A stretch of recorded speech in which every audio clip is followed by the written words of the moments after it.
Hare Krishna. A ver, vamos a ver que realmente esto esté saliendo.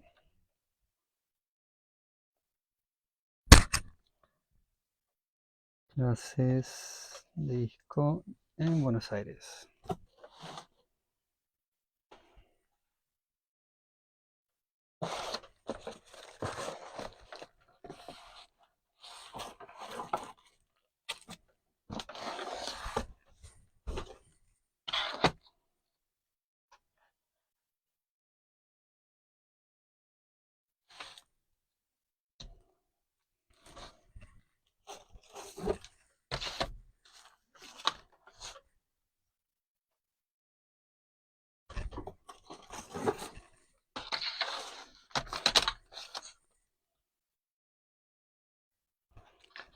Bueno, parece que sí, efectivamente. El audio está bien. Bueno, parece que sí, efectivamente. El audio está bien. Hare Krishna, buenos días a todos. Quiero dar el agradecimiento a Chitrak Prabhu que me da la posibilidad de intentar hablar acerca del Bhagavad Gita y de cerrar este hermoso capítulo, el capítulo 3 del Bhagavad Gita. Eh, disculpen el fondo, un poco todo a medio pintar. Estamos arreglando acá la casa a las corridas. Así que muchas gracias a Chitrak Prabhu y a los organizadores de clases de ISKCON en Buenos Aires. Estamos haciendo este streaming, este vivo desde Las Achiras, en San Javier, Córdoba, desde del otro lado de la sierra, no donde el lado está la ciudad capital, sino desde el otro lado, muy cerca de San Luis. Así que estamos en este día que parece un verano, aunque estamos en invierno parece un verano. Así que seguramente estuvieron escuchando las clases en estos días que estuvo Champa Calata, Harí, devotos de acá de la zona, de la misma comunidad. Son varias familias que están acá muy cerquitas y tenemos un mandir, un templo en común, Radha Krishna Mandir, donde nos reunimos y tenemos programas espirituales, clases de Bhagavatam, Bhagavad Gita y Kirtan, y bueno, entonces es una pequeña mini comunidad. Así que hoy, como dijimos, nos toca este maravilloso capítulo del Bhagavad Gita, capítulo 3, y es el último verso. El último verso del capítulo. El nombre del capítulo es Karma Yoga. Y bueno, muy agradecido que me dejen cerrar este capítulo. Vamos a ver qué podemos hablar.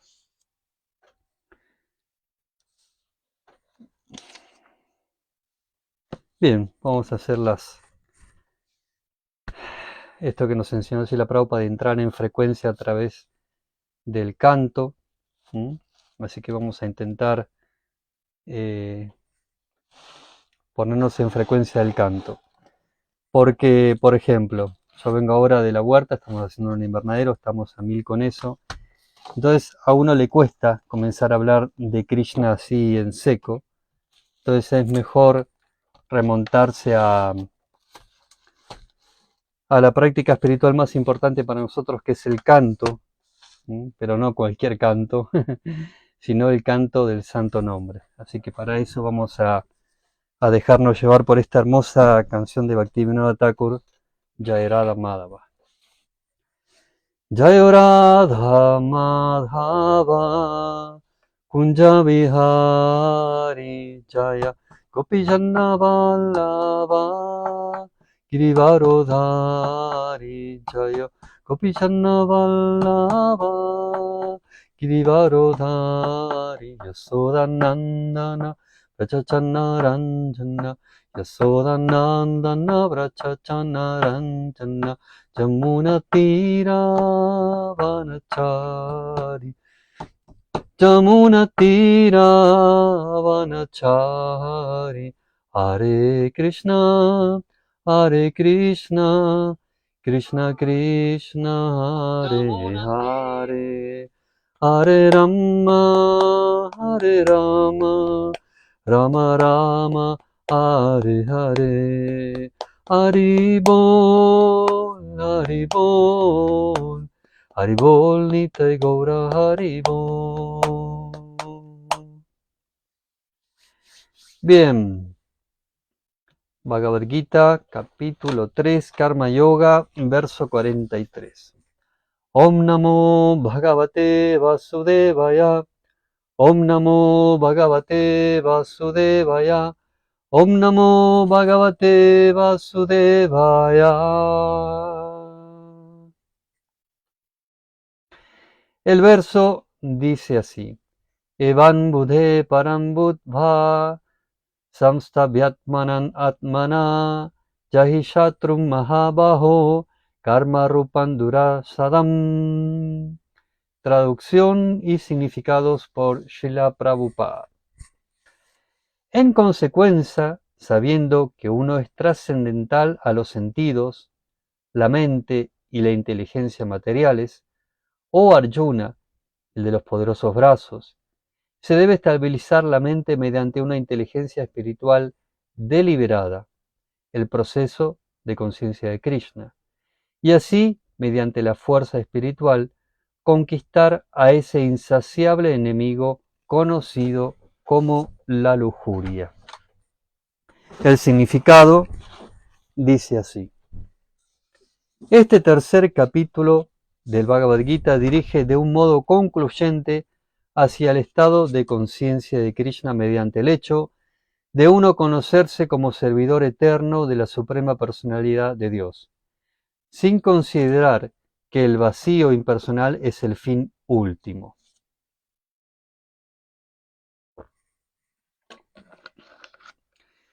En la existencia material de la vida es indudable que a uno lo influencian las propensiones de la lujuria y el deseo de dominar los recursos de la naturaleza material.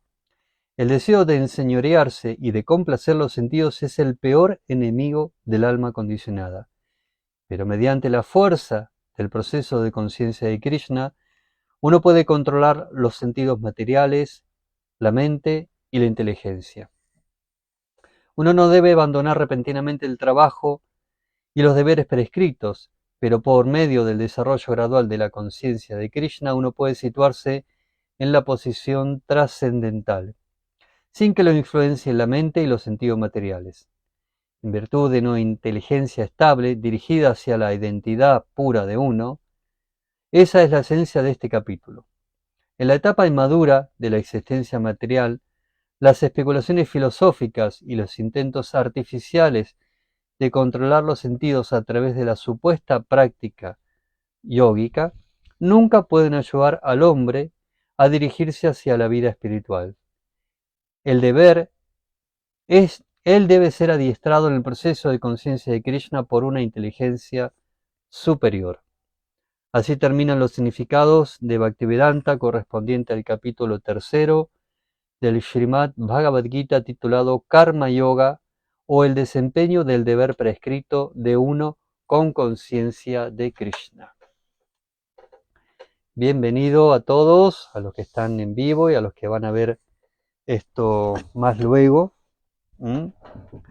Bienvenido, muchas gracias por estar aquí. Entonces, vamos a leer de nuevo el mantra y la traducción. Qué afortunados que somos de tener, como dijimos tantas veces, tenemos tantos Bhagavad Gitas, pero qué afortunados somos de tener un Bhagavad Gita tal como es, algo que conserva el sánscrito original, la traducción palabra por palabra, la traducción completa del verso y luego una maravillosa explicación, un significado por Srila Prabhupada. Vamos a leer de nuevo el verso y dice así: Evam budhe param budbha samastabhyatmanan atmana jahi shatrum mahabaho karma rupan durasadam. En consecuencia, sabiendo que uno es trascendental a los sentidos, la mente y la inteligencia materiales, o Arjuna, el de los poderosos brazos, se debe estabilizar la mente mediante una inteligencia espiritual deliberada, el proceso de conciencia de Krishna, y así, mediante la fuerza espiritual, conquistar a ese insaciable enemigo conocido como la lujuria.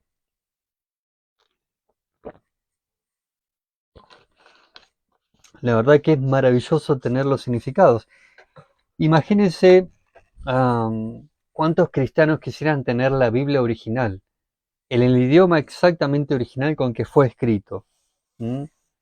Y la traducción palabra por palabra para saber a qué significa cada una de esas palabras. ¿M?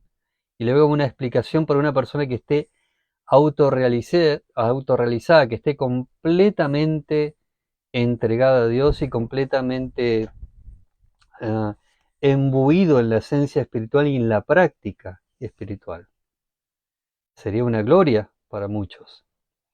Sin embargo, no es tan fácil, porque hasta que apareció este Bhagavad Gita había tantas traducciones del Bhagavad Gita que no llegaban al punto, de darnos a entender qué es conciencia de Krishna.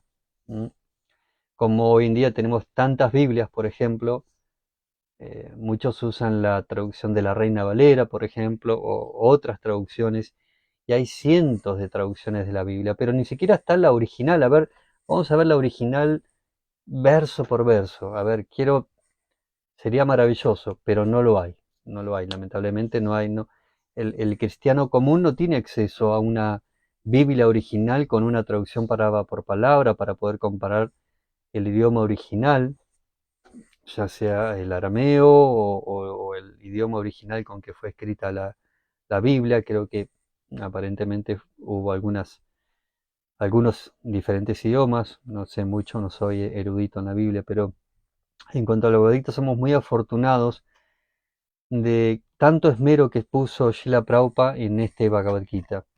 El Bhagavad Gita que tenemos ahora, Bhagavad Gita completo, así, no fue siempre así. Cuando Srila Prabhupada vino a Occidente, él hizo primero un Bhagavad Gita muy pequeñito, en donde la primera impresión que hicieron no tenía todos los significados y no tenía todo, era como un resumen.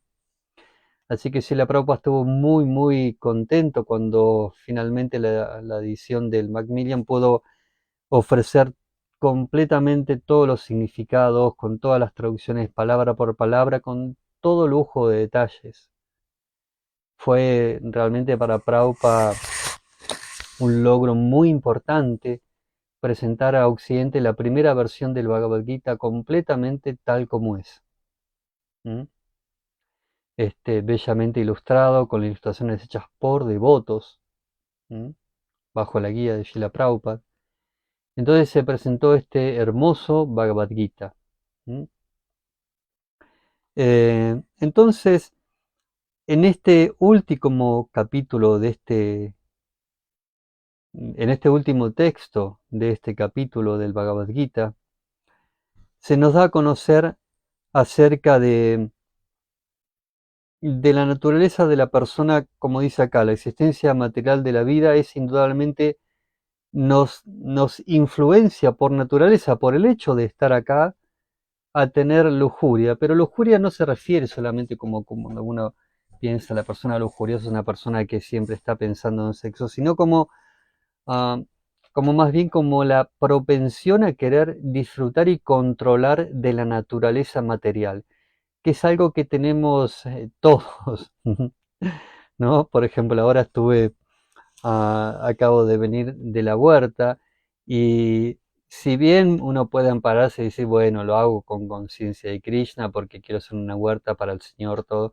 en realidad la propensión natural es tratar de enseñorarse de esta naturaleza. Entonces estábamos ahí sacando yuyos, poniendo palos y postes para hacer arcos, para hacer un invernadero, trayendo agua de más arriba, purgando un caño para que salga, Hari Hari Vishwamitra. Entonces tratando de controlar de alguna manera esta naturaleza, a ver si es favorable a los intereses que yo tengo, que es hacer una huerta, tener vegetales, tener todo protegido con una cúpula ahí, ¿no? Invertir mucho dinero para hacer eso, y para eso hay todo un planeamiento, toda una estrategia, conseguir dinero, los materiales, las personas que van a trabajar en eso. Es todo un desarrollo y es lo que parece nos mueve a los seres vivientes, tener esto de proyectos, ¿no? Decir, bueno, voy a controlar este mundo material, que no es tan fácil. Purgamos una vez el caño, dos veces purgar significa que nosotros tenemos un pozo de agua acá. El terreno va bajando hasta que llega acá abajo la huerta. Acá está el pozo y acá está la huerta. Entonces hay que poner un caño que se meta ahí adentro y el agua salga. Pero no es tan fácil, no es tan mágico así. Hay que llenar todo ese caño con mucha agua, que no tenga burbujas de aire para que el agua suba, después vuelva a bajar de nuevo por caída, como un sifón. Entonces uno está luchando con la naturaleza, luchando con la, digamos, llamada ley de gravedad, luchando con el agua que baja, que no baja, que sube, que no. Cuando estábamos haciendo los pozos para poner los palos, ¡pac! Alguna lagartija se cayó adentro. Entonces justo cuando estábamos bajando el pozo, no, la lagartija, sacamos de nuevo, se le había cortado la colita a la lagartija, lo que hace que cuando la lagartija queda atrapada, suelta la cola pero no podía subir, pobre. Entonces metimos el brazo, pero no llegábamos aún así a poder sacar la lagartija. Tuvimos que buscar una pinza, esas que son para hacer chapatis, para agarrar los chapatis. Con la pinza ahí bien metido pudimos sacar a la pobre lagartija de adentro, sin la colita que la había perdido, y la lagartija se fue. Entonces es una lucha constante de tratar de manipular de alguna manera esta naturaleza, porque no es fácil. Todo el tiempo hay que eh, lidiar con esta naturaleza material. Uno de nuestros devotos de acá, Chuta, hoy estaba con la muela ahí, fue al doctor, no le vio nada, pero aún así tiene un dolor tremendo. Entonces, la naturaleza material es como algo que no es tan natural. Uno le dice naturaleza, pero para nosotros, si estamos hablando de que, si decimos como el cuerpo, sí, es natural todo este tipo de miserias, como el dolor de muelas que viene y te tortura y no podés concentrarte en nada, ¿m? O que este problema con el agua, este problema con aquel, cada proyecto que uno tiene siempre tiene alguna traba, alguna cosa, un desafío, ¿m? Y uno puede ser muy positivo y decir, bueno, no importa, yo me tomo estos desafíos y vamos para adelante, sí, pero cuesta, ¿no? Hay que poner mucha energía. Entonces, este cuerpo, todo este coso que parece natural, no le es natural al alma, al ser espiritual que está corporificado en esto, no le es natural todas estas limitaciones. ¿M? Hace unos días estábamos hablando acá con los devotos eh, acerca de que justamente esto que parece natural no es natural para el alma, porque no es natural para el alma tener que nacer, tener que crecer y dejar todo el tiempo un cuerpo atrás. Ujú. Yo tengo este cuerpo, pero cuando me vine a vivir acá hace un poco más de 15 años, era más joven, tenía más pelo, no, podía correr más libremente. Ahora ya el hecho de subir desde ahí abajo de la huerta, que son varios metros hasta acá, ya llegué como agitado, cansado. No es natural para el alma que de repente el cuerpo empiece a pesar y duela y se canse de todo. No es nuestra naturaleza, por eso es como a medida que va envejeciendo nos vamos dando cuenta de que, qué está pasando acá, qué es esto, qué es este cuerpo material. Cuando uno es joven, bárbaro, uno no, ni piensa, ni se le ocurre pensar de que un día uno va a ser viejo y todo va a costar más. ¿No? Pero sí, pero viene la naturaleza y viene la enfermedad también. Y causa sufrimiento y uno no tiene energía y uno le duele la cabeza, la panza, lo que sea. Y es una enfermedad. ¿M? Son las bases y las leyes de esta naturaleza material. ¿M? No es natural para nosotros lo que es natural en este mundo, porque no es nuestro mundo, esa es la cuestión. Este, Hoy en día estamos influenciados por esta nueva era, ¿no? Muy de decir, sí, yo soy natural, yo hago todo natural en esto, eh, somos naturalistas, somos pachamamistas, pero todo esto no es natural para el alma que está dentro de este cuerpito. Porque este cuerpo, como dice Srila Prabhupada, es como una especie de cárcel. Todo este mundo material es una cárcel donde en este momento estamos atrapados acá. Claro, mientras uno está feliz, está bien, está contento, parece que bárbaro, vamos, sigamos la fiesta, está todo bien. ¿Mm? Ahora, cuando vienen los problemas ahí, recién nos preguntamos, ¿qué estamos haciendo acá? ¿Mm?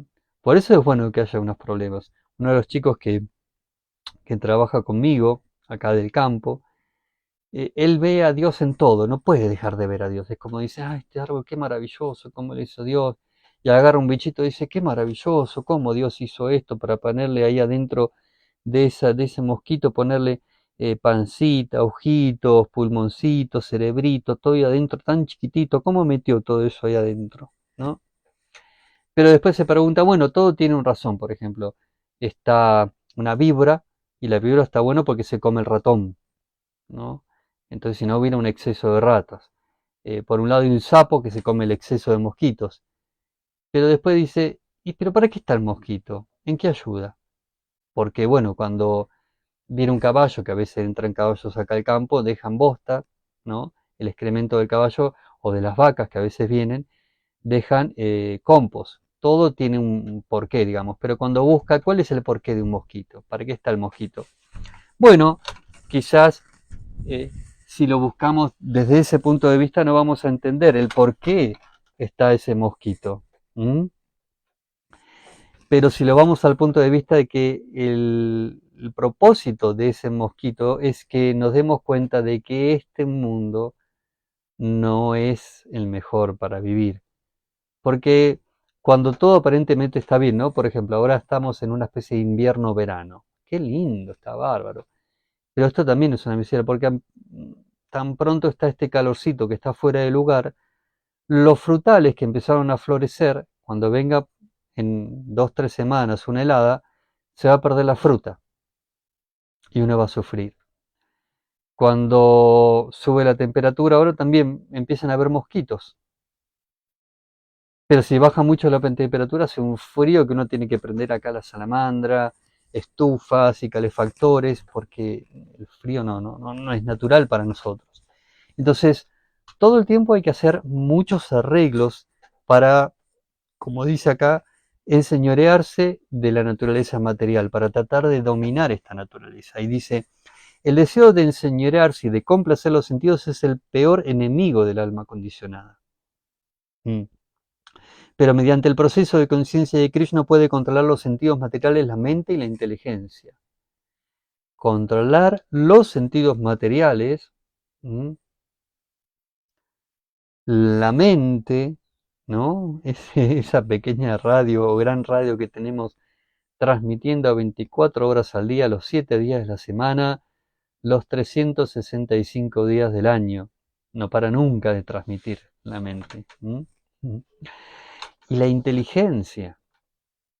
Esta misma inteligencia que nos puede, mal ocupada, nos puede llevar a un desastre, puede ser bien utilizada.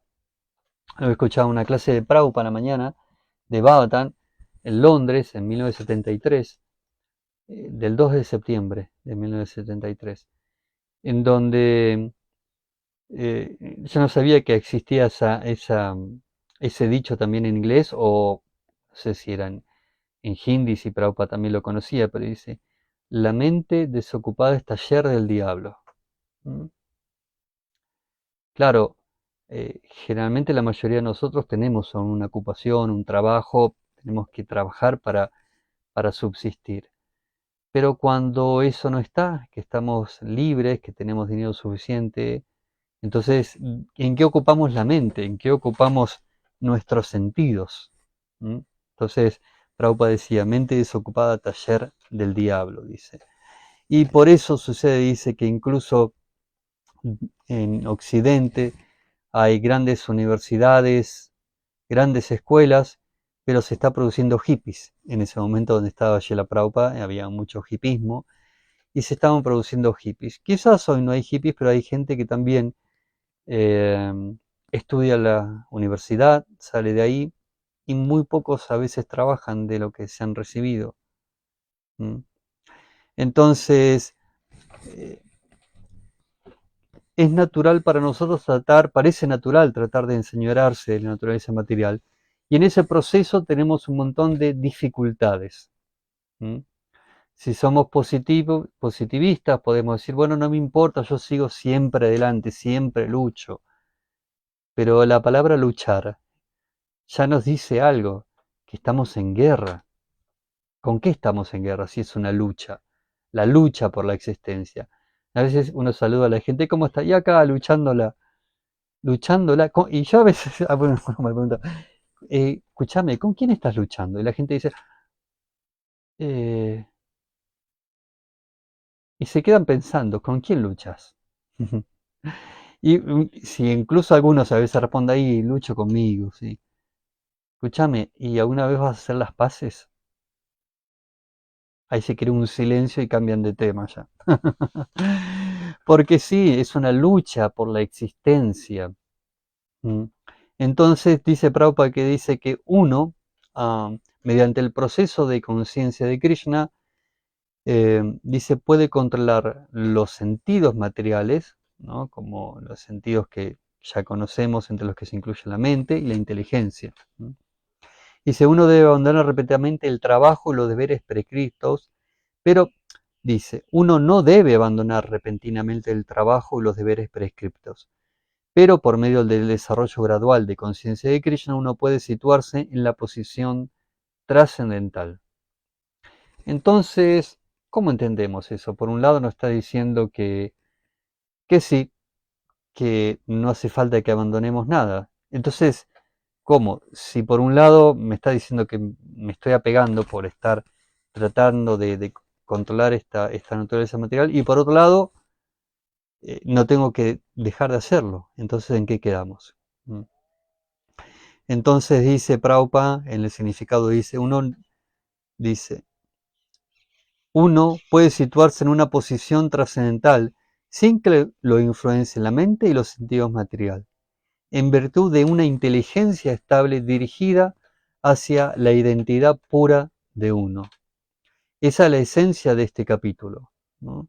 Prabhupada está tratando de cerrar en este último verso todo este capítulo y dice, en la etapa inmadura de la existencia material, las especulaciones filosóficas y los intentos artificiales de controlar los sentidos a través de la supuesta práctica de posturas yógicas nunca pueden ayudar al hombre a dirigirse hacia la vida espiritual. ¿Mm? Anoche estaba viendo un video de Srila Prabhupada muy antiguo, del año 1966, en donde estaba en la escuela de yoga de el doctor Mishra, que lo invitaba a Prabhupada para que cante, pero no quería que Prabhupada hable, porque no quería que sus alumnos de yoga sepan demasiado. Entonces, Prabhupada era muy experto porque los hacía cantar, mientras después estaban todas las señoras haciendo yoga, se ve en el video así, ¿no? Ayudándose a estirar la pierna y esto que lo otro. Y Prabhupada hacía kirtan y la gente entraba en éxtasis, pero también hablaba. Y el doctor Mishra lo miraba seriamente y decía, bueno, bueno, ya está, ya está. Sí, sí, sí, un minutito más. Y Prabhupada seguía hablando y seguía hablando. ¿Mm? Hay unos relatos de los devotos que estuvieron ahí mientras están poniendo esos videos en blanco y negro que cuentan estas historias. ¿Mm? Entonces, eh, con esas posturas de yoga, esas gotitas de impersonalismo, de filosofía impersonalistas, ninguna de esas personas sale de esta rueda que digamos está diciendo Prabhupada, que es la cuestión de querer enseñorearse de la naturaleza material, de controlarla y de estar bajo de la influencia de los sentidos, la mente. ¿Sí? Pero el proceso de conciencia de Krishna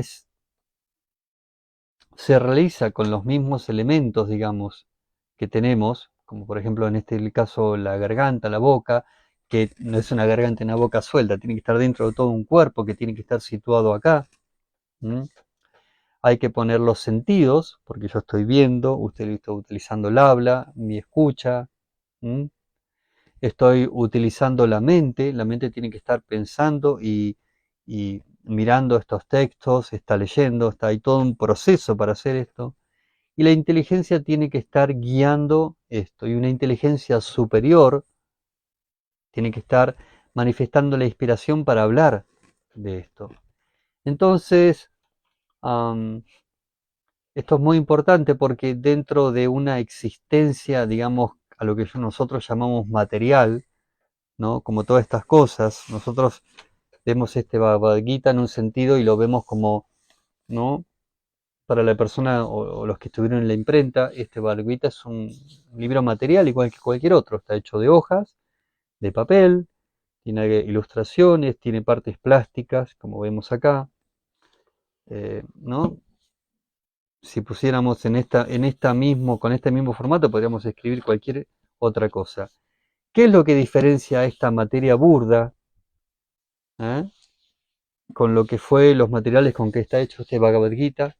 Y que eh, es, es pesable, se puede pesar, se puede ver, se puede oír, y una persona sin ninguna inteligencia espiritual puede tocar, puede ver y puede hacer algo con este libro.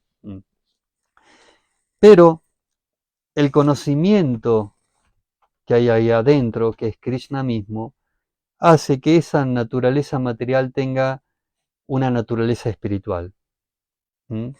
Este mundo material, así como lo vemos, es totalmente temporal. Este Bhagavad Gita fue árboles, partes de plástico que estaban en petróleo debajo de la tierra. Quizás tiene una tirita, no sé si será de algodón o será sintético, pero puede haber sido un árbol también. Diferentes partes de este planeta Tierra.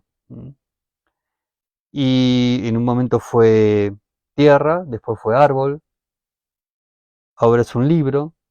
Quizás dentro de 100 años ya no exista más, o se puede prender fuego la casa y no existe más, se transforma en cenizas y vuelve a la tierra. Entonces, es material, pero es temporal, como todo lo que vemos con estos sentidos materiales. Este cuerpo, este celular que está transmitiendo acá. ¿Cuántos celulares pasaron desde que cada uno tuvo? Algunos ya están, no sirven más, están en la tierra, o se reciclaron, o se hicieron polvo. Todo lo que vemos, todo lo que oímos, todo esto es material, es temporal.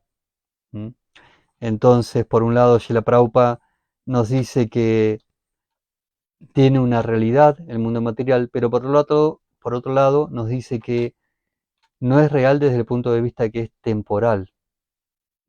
Entonces toda esta naturaleza material que es temporal se diferencia de la naturaleza espiritual porque es eterno. ¿Y qué es lo que hace que este Bhagavad Gita sea eterno? Es el conocimiento que está en ese libro. Si bien las hojas de papel pueden un día, en cualquier momento, no existir más, el conocimiento que está en el Bhagavad Gita es eterno. Krishna se lo explicó a Arjuna hace 5.000 años. 5.000 y un poquito más se lo habló. Antes de eso, Krishna también se lo dijo a Vivasvana, al dios del sol. Le dio este conocimiento. Entonces, es maravilloso porque todo este conocimiento es eterno. No se puede, no se puede parar. Entonces, volviendo a esto, al significado de este último verso, en donde Srila Prabhupada dice que dice, no se puede lograr mediante las prácticas de yoga, posturas yógicas, dirigirse hacia la vida espiritual. Dice, él, ¿a quién se está refiriendo? Al ser, dice, debe ser adiestrado en el proceso de conciencia de Krishna por una inteligencia superior. Entonces, así como si queremos desarrollarnos en diferentes actividades, como por ejemplo esto que estábamos hablando hoy del invernadero, que hubo un planeamiento, hubo reunir la gente, mostrar un dibujo de cómo va a ser, hubo que buscar todos los elementos para poder hacer ese proyecto. De la misma manera, hacemos eso cuando queremos proyectar una vida espiritual, algo que nos salga de esta ilusión de que todo esto parece natural, de esta ilusión de creer que todo esto es real, este cuerpo. Es una práctica, entonces uno busca los elementos. ¿Cuáles son esos los elementos? Uno busca el conocimiento, como este Bhagavad Gita, el Bhagavatam, los diferentes libros y escrituras que nos hablan acerca de la trascendencia. Uno busca las personas Bhagavatam, las personas que nos dan el conocimiento espiritual. En este caso, cuando leemos este Bhagavad Gita, aunque quizás nosotros no vimos personalmente a Prabhupada, nos conectamos directamente con Prabhupada a través de sus significados. O sea que puede que conozcamos la persona Bhagavatam o no, pero incluso a través de sus instrucciones o a través de sus textos podemos conocer a esa persona. Y si somos afortunados, también conocemos a personas donde podemos tener contacto físico y hacerle preguntas. Entonces reunimos todos esos elementos y dentro de nosotros formamos la experiencia de conciencia de Krishna, que significa ver, experienciar en cada cosa que hacemos a Dios. No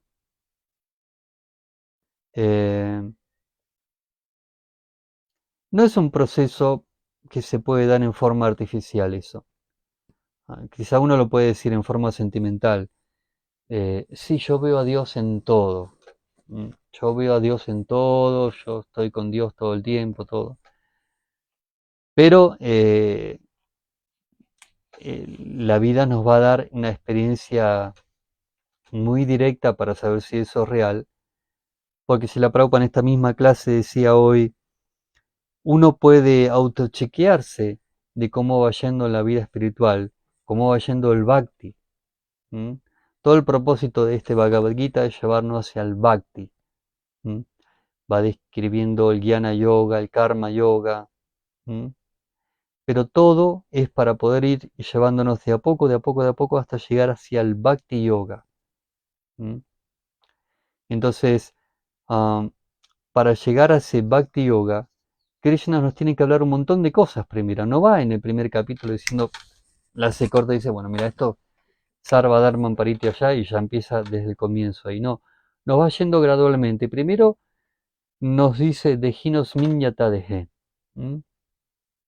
Este cuerpo que vemos ahora, Kaumaran, ¿no? Desde que somos chiquititos, Yamanán, hasta que somos jóvenes, Yara, hasta que somos viejos, siempre va cambiando.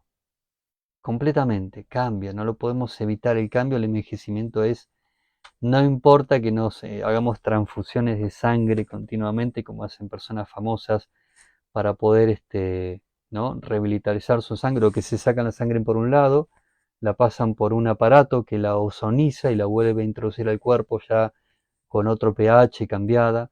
No importa que lo hagamos 1000 veces, tarde o temprano vamos a envejecer, y se ve, porque esos actores hermosos que se ven se vuelven monstruos después. Pero monstruos no porque solamente se vuelvan viejos, sino porque tratan de mantener esto como si fuera un plástico y se va deteriorando peor todavía. Se va haciendo peor todavía, más viejo. Entonces es terrible porque no queda otra. Este cuerpo se va a volver viejo y decrépito. Entonces el Bhagavad Gita nos dice, entonces este cuerpo se vuelve... Pero ¿qué es lo que pasa ahí? Si uno se perturba es que uno no está entendiendo el propósito de que es este cuerpo. El propósito es entender que no somos ese cuerpo. Entonces Krishna empieza con esa pequeña enseñanza para primero guiarnos en esa base. No somos este cuerpo. Y después nos va dando diferentes niveles para que vayamos nivelando. Pero el Bhagavad Gita tiene un conocimiento que está muy como encriptado. Son diferentes niveles, pero para uno, mientras va creciendo la vida espiritual, el escalón en el que está le parece natural y perfecto. Hasta acá llegué. Después de un tiempo, naturalmente uno sube a otro escalón y dice, wow, mira, he subido un escaloncito, estoy entendiendo un poquitito más de esto. Y así uno va escalonando Y el propósito de Krishna en todos estos escalones es que lleguemos a comprender que Él es el origen de todo, que Él es el propietario de todo y que Él es el disfrutador de todo. ¿Mm? Ishvara Parama Krishna Sachit Ananda Vigraha Anadir Adir Govinda Sarva Karana Karana. Krishna es el Adi Purusha, es el disfrutador supremo. ¿Mm? Krishna es Sat, es eterno, es Chit, pleno de conocimiento, y es Ananda, es bienaventurado, siempre está bien, está feliz. Y nosotros como almas espirituales también tenemos esas tres cualidades, Sat, Chit, Ananda. También somos eternos, en origen somos plenos de conocimiento y somos bienaventurados. Pero por alguna razón ahora estamos en este ensueño material y hemos perdido esa cualidad de tener ese Sachit Ananda. ¿Por qué? Porque también hay una cualidad que tiene Krishna que nosotros no tenemos y es Vigraha. Su forma es eterna. Esta forma en la que tenemos ahora no es eterna. ¿Cuánto dura este cuerpo de Jorge que tengo ahora? Este cuerpo de Panchadara. ¿Cuánto dura? Hasta ahora duró 55 años más el tiempo que estuvo en la panza de la madre. Puede haber sido unos 56 años. ¿Y cuánto más? Estábamos hablando con los devotos a ver cuánto uno se perfilaba que iba a estar acá. Y yo decía, quizás con suerte llego a fin de año. Yo decía, ay, qué pesimista, pero como yo pienso que voy a vivir 10, 20 años más. Yo no sé si la semana que viene llego, pero bueno, supongamos que llegamos un año más, 2, 3, 10, 20, 30, 50 más. ¿Cuánto? 100 años, 110. Hay una señora acá al fondo que tiene 104 años. No, 107, perdón. 107 años ya. Le falta uno para decir el 108. La mujer fuma, toma, come carne y sigue viviendo y está lúcida todavía. ¿No? La gente de campo a veces tiene esa naturaleza de que es longeva. Algunos, porque algunos mueren jóvenes porque es un desastre su forma de vida, un poco como con excesos, entonces no duran mucho. Pero eh, más de 100 y pico de años no duramos. ¿Mm? Entonces, esta forma que vemos y nos parece tan real, igual va cambiando. Se va, ¿no? Cuando tengamos 100 años no va a estar así, va a estar todo arrugadito. Entonces, nuestra forma no es eterna, ¿no? No es vigraja, no es una forma que es así. Krishna es siempre vigraja, su forma bella, siempre está como un joven lozano, como un joven de 16 años, brillante, ¿no? Con su flauta, su pluma de pavo real, su joya, kaustubha, sus túnicas amarillas, siempre rebosante de felicidad. Y nosotros en esta existencia material no tenemos ese vigraja, vamos cambiando completamente de formas. Ahora les está hablando este almita que tiene este cuerpo llamado Jorge, que fue iniciado en el camino espiritual y se llama Panchadara, pero no sé quién fue en otra vida, cuántas vidas atrás quizás fue un tigre, una vaca, y no sé si la próxima vida voy a ser un chancho o un humano, no tengo asegurado eso. Entonces, esta forma, este cuerpo, que estoy tan identificado con este cuerpito, con la inteligencia, la forma de hablar, estoy identificado la forma con que hago música, con que hago mis actividades, es totalmente temporal, totalmente ilusorio. No tiene una cosa que es la eternidad. ¡Wow! ¡Qué bárbaro! Entonces, Sachit Ananda Vigraha, esa es la cualidad de Krishna. Y Krishna es Adi Purusha. Purusha significa disfrutador, el disfrutador original. ¿Mm? Por eso dice acá, nosotros tenemos ese deseo de complacer los sentidos y de enseñorearnos pero porque no conocemos que el disfrutador original es el Adipuruya, es Krishna. ¿Mm?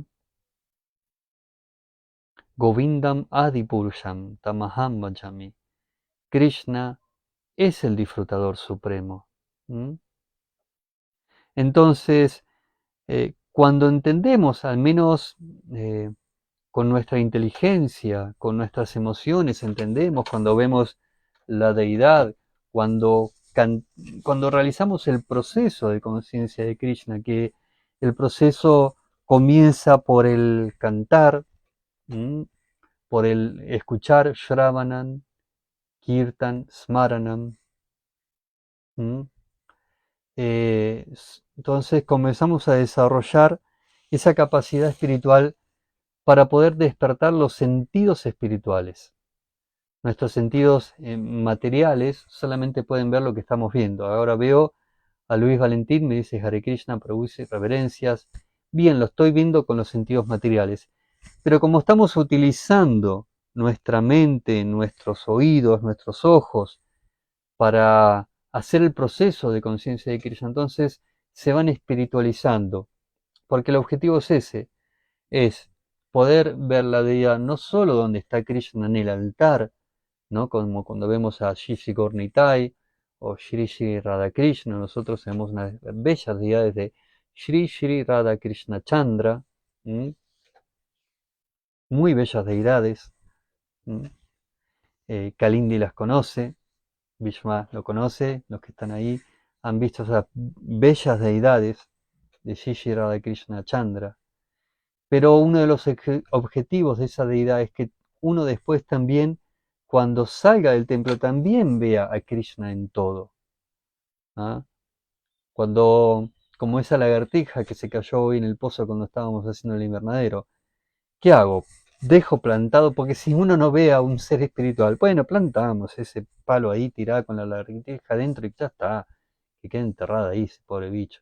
No, tratar de ayudar a esa entidad viviente que estaba ahí atrapada, aterrorizada en un pozo ahí. Sacarla, dejarla, la pusimos ahí y quedó mirando y quedó dura. No sabíamos si estaba haciendo la muerta o estaba como choqueada. Entonces le pegué una cachetadita así, ta, ta, ta, ta, ta, y salió corriendo y se fue. ¿No? Tratar de ver que Krishna está en todos los seres, en la forma de Paramatma, como su expansión ahí, está en ese ser, está en el árbol que estaba al costado, que tuvimos que cortarle unas ramas para poder hacer el invernadero. Entonces dijimos, no, tratemos de no sacar ningún árbol, tratamos de buscar un lugar donde podamos ubicar el invernadero sin sacar nada, solamente tuvimos que cortar dos ramas de un árbol muy bello, al espinillo, que estaba a punto de dar la flor, una flor que es un aromito amarillo que larga un perfume bellísimo y que es muy sanador, muy curativo. Y aparte, ese árbol larga eh, unas hojitas que son muy nutritivas para la tierra. Tiene espinitas, eso sí, se defiende con las espinas, pobre árbol. Entonces, si nosotros por este proceso de conciencia de Krishna comenzamos a purificar nuestros sentidos espirituales, entonces vamos a poder ver a Dios en ese árbol y ya no es lo mismo. Ya no estamos viendo un árbol material que tiene un comienzo, un desarrollo y un fin, ¿no? Como ese árbol. Ese árbol nació hace unos 10 años, quizás va a permanecer con suerte 100 años, 200, quién sabe, cuánto más, y se va a ir. No vamos a ver solamente la naturaleza material que tiene un comienzo y un fin, que es una ilusión prácticamente, es el sueño de Mahavishnu, ¿no? Vamos a ver la naturaleza espiritual dentro de todo, como en este Bhagavad Gita que decíamos recién, hecho de papel. Vamos a ver la naturaleza espiritual de ese Bhagavad Gita, que es Krishna mismo que ha aparecido en la forma del Bhagavad Gita, en la forma de conocimiento trascendental. Cuando cantamos Hare Krishna, no solo va a ser una vibración que mueva una garganta con cuerdas vocales que diga Hare Krishna, sino que va a ser una vibración espiritual, una vibración que es el santo nombre de Krishna, que no es diferente de Krishna. El santo nombre de Krishna no es diferente de Krishna, es Krishna mismo. Pero no podemos percibirlo si no estamos en el constante proceso de conciencia de Krishna. Cuando podemos cantar, cantamos. Cuando no podemos cantar, adoramos a Krishna. Cuando no podemos adorar a Krishna, entonces recordemos a Krishna. Incluso estamos en una cama, en un hospital, y ya no podemos ni cantar Hare Krishna, no nos sale ni una palabra. No podemos estar haciendo una adoración, no podemos estar leyendo, al menos por dentro intentar recordar a Krishna, Smaranan, recordarlo. A ver, ¿qué es Krishna? ¿Quién es? ¿Cuál es mi relación con él? ¿Mm? Yo recuerdo, muchos años atrás, más o menos casi, y más de 30 años atrás, estaba en el templo y había tenido mucho asma. Entonces yo tenía un aparatito que usaban aquellos, ahora no tengo más asma, desapareció, pero en ese momento tenía, y entonces usaba un aparatito y, y respiraba. Pero me agarraba otra vez y volvía a usar el aparatito una, dos, tres, cuatro veces hasta que me agarró taquicardia. Entonces estaba ahí en el templo de Dondoneigi, me llevaron al hospital, al pirobano, me llevó Gandhara, y entonces me dieron una inyección para bajar el ritmo cardíaco porque estaba pasado de vueltas. Y entonces en ese momento que me dio la inyección sentí que hizo y se cerró la cortina. Se cerró. Yo estaba dentro de una habitación totalmente oscura. No veía nada para afuera, no escuchaba lo que estaba pasando, no tenía relación con ninguno de los sentidos, no podía tocar nada, nada. Estaba en una habitación y no podía observar nada. Y en ese momento dije, pero yo tenía que hacer algo. ¿Qué es lo que tenía que hacer ahora? Y quería decir el nombre de Krishna, pero el cuerpo estaba totalmente desconectado del cuerpo. Entonces digo, bueno, pero al menos tengo que recordarlo. Pero no me salía por dentro decir Krishna, es como que... Y era total oscuridad, como que se hubiera bajado los planetas infernales con esa inyección que me dieron. Y en un momento digo, tengo que decirlo con el cuerpo, tengo que decirlo entero, tengo que salir y controlar ese cuerpo de nuevo y decir Krishna. Tengo que poder recordar aunque sea. Entonces empecé a recordar a Krishna y de repente...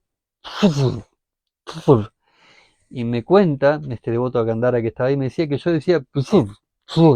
Pero yo por dentro pensaba que estaba diciendo Krishna, pero al menos estaba con el esfuerzo de recordar a Krishna. Entonces empecé Krishna hasta que dije Krishna. Y entonces abrí los ojos, veía todo nublado, no sentía nada, no podía, cerraba los ojos porque estaba todo nublado, no sentía nada del cuerpo, y volvía y me conectaba, me desconectaba. Entonces, al menos poder recordar a Krishna en esos momentos, recordar su forma trascendental, recordar la forma de la deidad, recordar el nombre de Krishna, recordar los pasatiempos de Krishna.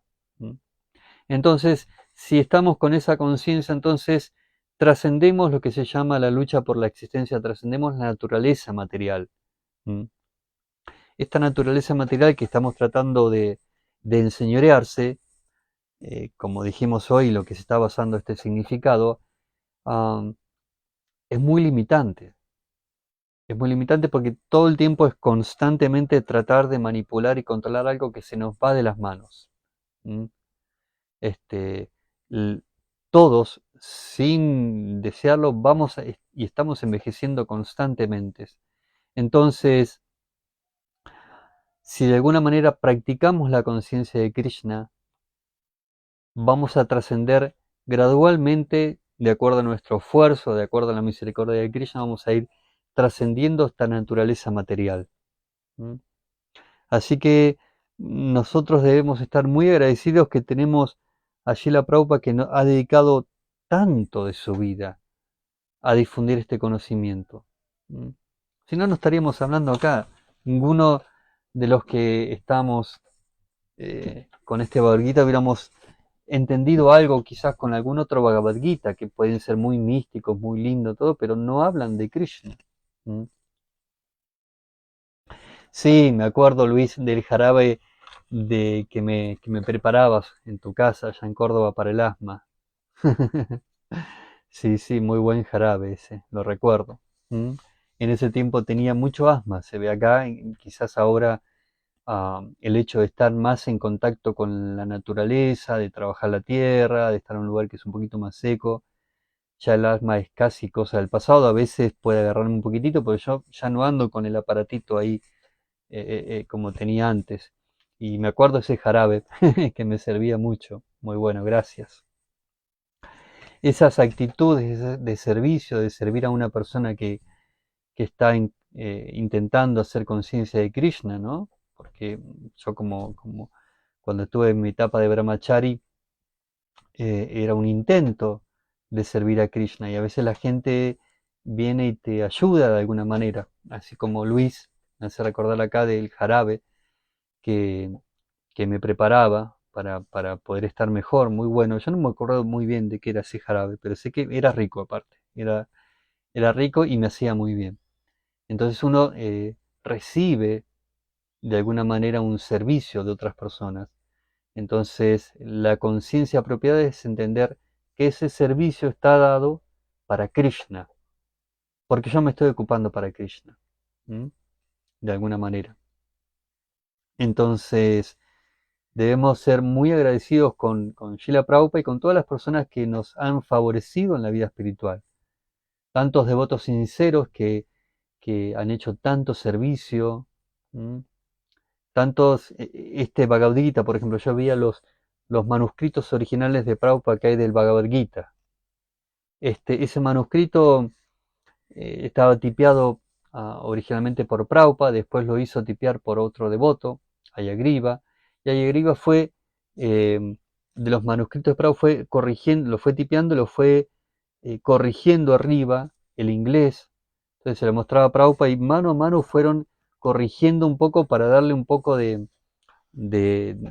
más de profesionalidad al inglés, porque Prabhupada tenía el inglés de India y tuvo que adaptarlo al inglés de Estados Unidos, un inglés un poco más moderno. Entonces Ayagriva lo ayudó. Y después, tan sinceros los discípulos de Prabhupada del comienzo que lo ayudaron a Prabhupada a colectar el dinero, a buscar la imprenta, hicieron algo increíblemente maravilloso, porque uno lo ve ahora y parece como que, como que es pan ya hecho, ¿no? Como que la fórmula está, pero no es tan fácil esto. Todo esto que hicieron de poner el sánscrito original, ¿no? Buscar el sánscrito original, ¿no? No es tan fácil como parece. Los devotos al comienzo lucharon mucho para hacer este sistema de poner el sánscrito, palabra por palabra inclinadita, las palabras sánscritas, buscar la tipografía, todo esto tiene mucha devoción, mucho trabajo de cientos de devotos que han dejado su vida, sus horas, su tiempo, su energía en dejarnos este conocimiento espiritual. Mm. Cientos de devotos. Mm. Eh, entonces, todo es una herencia espiritual que hemos recibido, así como cuando uno recibe una herencia de una casa, me contaba una devota que estaba por recibir una herencia de los padres, entonces con eso quería comprarse unas tierras para venirse a vivir acá. Entonces, nuestra herencia espiritual es este Bhagavad Gita, este maravilloso Bhagavad Gita, que este conocimiento va a perdurar por mucho tiempo, por muchos miles de años. ¿Mm? Este conocimiento que Prabhupada nos dio, porque es un conocimiento que no va a cambiar. No es que, bueno, ya pasó, ya estamos en otra época ahora. Puede que cambien algunas cosas. ¿Mm? Puede que cambien, que ya no se usen los instrumentos que se usan ahora para adorar a Krishna, para cantar, para hacer los bhajans. Pero lo que no va a cambiar es la esencia que es el bhakti, que es el nombre de Krishna, no va a cambiar, porque es parte de su vigraja, su forma eterna. ¿Mm? No va a cambiar los procesos de Bhakti Yoga, ¿no? Shravanam, Smaranam, Kirtan, ¿mm? No van a cambiar. Entonces el conocimiento del Bhagavad Gita es eterno, completamente eterno, y debemos estar muy agradecidos con todas las personas que han eh, hecho que esto esté acá, y con nuestro Acharya Srila Prabhupada, que es el regalo máximo que tenemos como practicantes de conciencia de Krishna. Así que, bueno, muchas gracias de nuevamente, vuelvo a decirlo a Chitrak Prabhu por darme la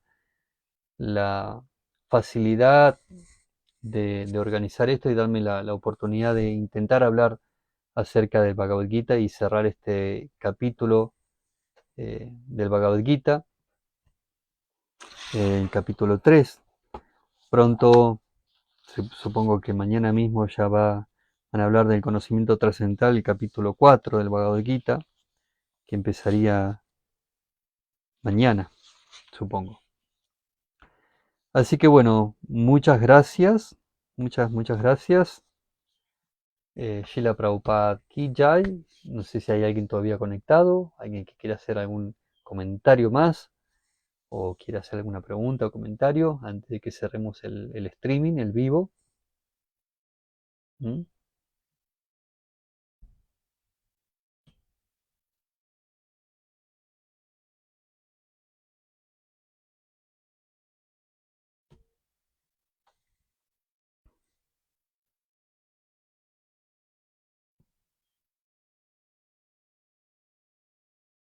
Bueno, muchas gracias, Rukmini Devidasi.